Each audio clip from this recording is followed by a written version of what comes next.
बिस्मिल्लाहिर्रहमानिर्रहीम। अस्सलाम वालेकुम व्यूवर्स, क्या हाल है? उम्मीद है आप सब ठीक होंगे। माही फूड सीक्रेट में एक बार फिर आपको खुशामदीद कहा जाता है। अल्लाह ताला आपके कारोबार में, आपके दस्तरखान में और आपकी सेहत में बरकत दे। आपके दस्तरखान और घर आबाद रहें।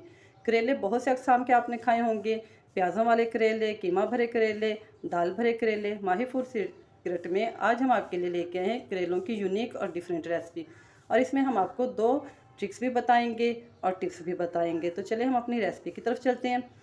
1 किलो हमने करेले लिए हैं, जिनको छील के उनका छिलका उतारने के बाद बीज निकाल दिए थे, और इनको नमक लगा के 15 मिनट से आधा घंटा हमने रख दिया था ताकि इनका कड़वा पानी निकल जाए। उसके बाद हमने इनको वॉश करके धूप में ड्राई कर लिया है। 2 अदद हमने बड़े वाले प्याज लिए हैं, जिनको बारीक बारीक चॉप कर लिया है। टिप ये है कि करेले क्योंकि ख़ुद गर्म होते हैं, तो हम इसका जो है ना गर्मी का बैलेंस करने के लिए इसमें पुदीना और धनिया डालेंगे, जो हमने बारीक बारीक चॉप कर लिया है। एक हमारे पास दरमियानी साइज़ का प्याज है, जिसको हमने चॉप कर लिया है। और हम जिस चीज़ से करेलों को भर के बनाएंगे वो है बेसन। 250 ग्राम हमने बेसन लिया है। 3 टमाटर हैं ग्रेवी के लिए। 1 टमाटर हमने बारीक बारीक चॉप कर लिया है। 8 अदद हमने सब्ज़ मिर्चें लिए हैं, उनको भी चॉप कर लिए है। ये हमारे पास स्पाइसेस हैं। 1 चम्मच है हल्दी का, 2 चम्मच है सुरख कुटी हुई मिर्च। नमक हमने हाफ़ टेबल स्पून ही लिए, क्योंकि करेलों को भी नमक लगा हुआ है, तो फिर हम मिसाले में टेस्ट कर लेंगे। और 1.5 चम्मच हमारे पास खुश्क पिसा हुआ धनिया। तो चलें रेसिपी बनानी शुरू करते हैं। एक खुले मुंह का हमने बर्तन ले लिया है और इसमें 250 ग्राम बेसन डाल दिया है। बेसन को हमने पहले से छान के रख लिया था ताकि इसमें बाल वगैरह ना हो। 1 चम्मच भर के हम इसमें सब्ज़ मिर्चें डालेंगे। आप चाहें तो थोड़ी ज़्यादा भी डाल सकते हैं। सब्ज़ मिर्चें हम चॉप करके इसलिए डाल रहे हैं क्योंकि कटी हुई सब्ज़ मिर्च जब मुंह में आती है तो बच्चे इसे पसंद नहीं करते। 1 चम्मच के करीब हम इसमें कुटी हुई सुरख मिर्च डालेंगे। आधा चम्मच हल्दी डालेंगे। आधा चम्मच ही हम इसमें खुश्क धनिया डालेंगे और थोड़ा सा नमक। चॉप किए हुए सारे प्याज डाल देंगे इसमें। ये सब्ज़ धनिया और पुदीना धो के हमने साफ़ करके रख लिया था, वो डाल देंगे। और ये टमाटर इसमें ऐड कर देंगे। और जिस तरह हम पकौड़ों के लिए महलूल तैयार करते हैं, तो उसी तरह हम इसका अमेज़ा तैयार कर लेंगे। पहले थोड़ा सा पानी डालेंगे क्योंकि प्याज भी अपना पानी छोड़ते हैं, तो थोड़ा थोड़ा पानी डाल के इसको मिक्स कर लें। बटर हमने मिक्स कर लिया है। इस कंसिस्टेंसी में हमने इसको रखना है, ना इससे ज़्यादा थिक करना और ना ही इससे ज़्यादा पतला करना। ये इतने मज़ेदार करेले हैं कि जब आप इसको बनाएंगे तो आपको बहुत टेस्टी लगेंगे और आप कीमा भरे करेलों को भूल जाएंगे। बजट में रहते हुए 1 से 2 मिनट इसको स्टे दे दें और ऑयल को गर्म होने के लिए रख दें। जी तो व्यूवर्स, 2 मिनट हमने इसको अमेज़े को स्टे दी है। इसके बाद हम इसको करेलों में भरेंगे। हमने आपको बताया था कि हम आपको एक ऐसी टिप बताएंगे जिससे कि करेलों की गर्मी कम हो जाती है। तो टिप हमारी ये है कि आप करेलों में लहसुन और अदरक नहीं डालें, क्योंकि करेला भी गर्म होता है और लहसुन अदरक भी तासीर भी गर्म होती है। तो एक गर्मी को दूसरी गर्मी में ऐड ना करें। इस तरह इनको बंद कर लें और थ्रेड की मदद से लपेट लें। इतना लपेट लेने के बाद आप चाहे इसको यहाँ पे छोड़ दें, ये नहीं खुलेंगे। तो मिलते हैं सारे करेले भर लेने के बाद। सारे करेलों को हमने भर के धागा लपेट लिए इनके ऊपर। ये देखें, ऑयल को हमने पहले से मीडियम फ्लेम पे गर्म होने के लिए रख दिया था। ये जो हमारे पास बेसन का बटर बचा है, इसकी हम एक और चीज़ बनाएंगे। जब बनाएंगे तो आपको तब बताएंगे, वीडियो को एंड तक देखिएगा। ऑयल हमारा गर्म हो गया। अब हम इसमें करेले डालेंगे और इनको इतना फ्राई करेंगे कि इनके अंदर का जो बेसन है ना वो भी पक जाए। इनको मीडियम फ्लेम पे फ्राई करना है, क्योंकि करेले खुद भी बाहर से इनका छिलका मोटा है। तो अगर हम इनको हाई फ्लेम पे फ्राई करेंगे तो ये बाहर से तो ब्लैक हो जाएंगे, लेकिन अंदर से अमेज़ा कच्चा रह जाएगा। फ्लेम को हमने मीडियम कर दिया है। 5 से 6 मिनट में इंशाल्लाह हमारे मज़ेदार करेले फ्राई हो जाएंगे।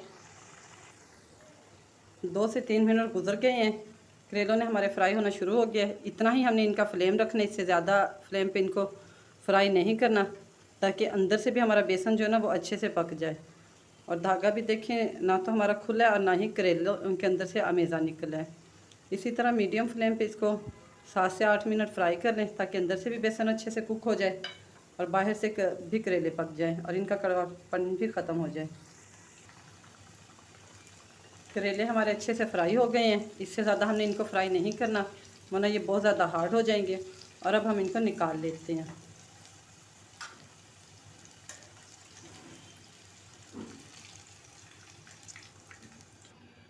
देखिए व्यूवर्स, माशाल्लाह कितने खूबसूरत हमारे भरमा करेले जो हैं ये फ्राई हो गए हैं। ये हल्के ग्रीन कलर के हैं, लेकिन ये कड़वे बिल्कुल नहीं होंगे, क्योंकि हमने इनको पहले से धो के और अच्छे से खुश कर लिया था, पानी इनका ड्राई हो गया था।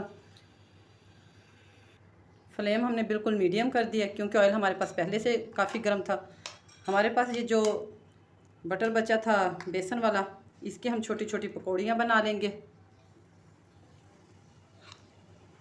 बजट में रहते हुए हम आपको इतने लजीज करेले बनाना सिखाएंगे कि आप देखने वाले बता नहीं सकेंगे कि ये कीमा रखा हुआ है, इनमें कीमा भरा हुआ है, ये बेसन की पकौड़ी हैं। क्योंकि ये जो पकौड़ियाँ बन रही हैं ना, जब हम मसाला फ्राई करेंगे तो हम इनको थोड़ा सा हाथ से क्रश करके उसमें डाल देंगे, तो इसके जो छोटे छोटे पीसीस बनेंगे वो इसी तरह की लुक देंगे जैसे कि कीमा हो छोटा छोटा। और जो करेलों के अंदर हमने अमेज़ा भरा है वो भी खाने में बहुत मज़े का लगेगा। महंगाई के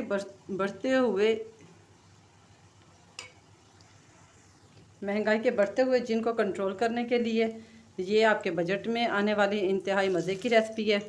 आप इसे घर पे ज़रूर बनाइएगा। पकौड़ों को हमने अच्छे से फ्राई कर लेना है। पकौड़े भी हमारे रेडी हो गए, अब हम इन्हें निकाल लेंगे। करेले और पकोड़े हमारे फ्राई हो गए हैं, तो घी हमारे पास ज़्यादा था, हमने उसमें से कुछ ऑयल निकाल लिया है। फ्लेम को बिल्कुल मीडियम कर दिया है और अब हम इसमें प्याज डालेंगे। बर्तनों को अच्छी तरह साफ़ किया करें, जिस प्लेट में या कटोरी में आपने जो भी सब्ज़ी की कटिंग की हुई होती है, ताकि कोई भी चीज़ वेस्ट ना जाए। प्याज़ों को हम ट्रांसपेरेंट होने तक फ्राई कर लेंगे। प्याज हमारे ट्रांसपेरेंट हो गए हैं, इससे ज़्यादा हमने इनको फ्राई नहीं करना। अब हम इसमें डालेंगे 3 अदर टमाटर जो हमने काट के रख लिए थे, इनको भी नरम होने तक फ्राई करेंगे। टमाटर भी हमारे ट्रांसपेरेंट फ्राई हो गए हैं। अब हम इसमें डालेंगे सब्ज़ मिर्चें चॉप की हुई,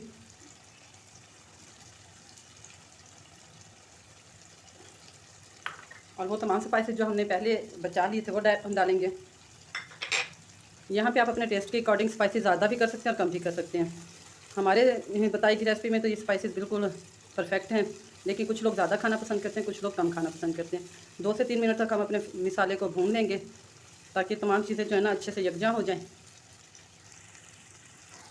मसाला हमारा अच्छे से फ्राई हो गया, 3 मिनट हमने इसको फ्राई किया। ये हमारे पास वो पकोड़े हैं जी। तो व्यूवर्स, ये हैं वो पकोड़े जिनको हमने बना लिया था और छोटे छोटे इनके पीसेस बना लिए हैं। जब हम इसको ऐड करेंगे और मसाले में भूनेंगे तो बिल्कुल कीमे की लुक देंगे। ये हम इसमें पकोड़े ऐड कर रहे हैं, छोटे छोटे पीसेस बना के। इनको भी हमने अच्छे से फ्राई कर लेना है। थोड़ा सा यहाँ पे इसमें पानी डाल दें, ताकि पकोड़े जो है ना मज़ीद नरम हो जाएं। लेकिन पानी को हमने अच्छे से खुश्क कर लेना करेले डालने से पहले, ताकि कहते हैं कि पानी लगने से भी करेले कड़वे हो जाते हैं। तो मोस्टली इनका जो मसाला भुनाई किया जाता है उसमें पानी नहीं डालते, लेकिन हमने क्योंकि अपने पकौड़ों को बिल्कुल नरम करना है कीमे की तरह, तो हमने इसको थोड़ी देर इसमें पानी डाल के इसको अच्छे से पका लेंगे। ग्रेवी हमारी अच्छे से बन गई है, ऑलमोस्ट डन है। अभी हम इसमें डालेंगे करेले।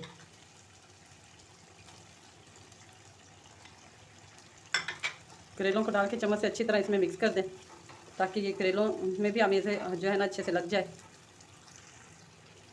मसाले में हमने करेलों को अच्छे से मिक्स कर लिया है। अब इसे 2 मिनट के लिए या 3 मिनट के लिए कवर करके रख दें, ताकि अच्छे से मसाला पक जाए करेलों के साथ। 2-3 मिनट हमने इनको दम पे रखे रहने दिया। अब फ्लेम ऑफ कर देंगे। माशाल्लाह सुभान अल्लाह, कितनी खूबसूरत हमारी लुक तैयार हुई है करेलों की।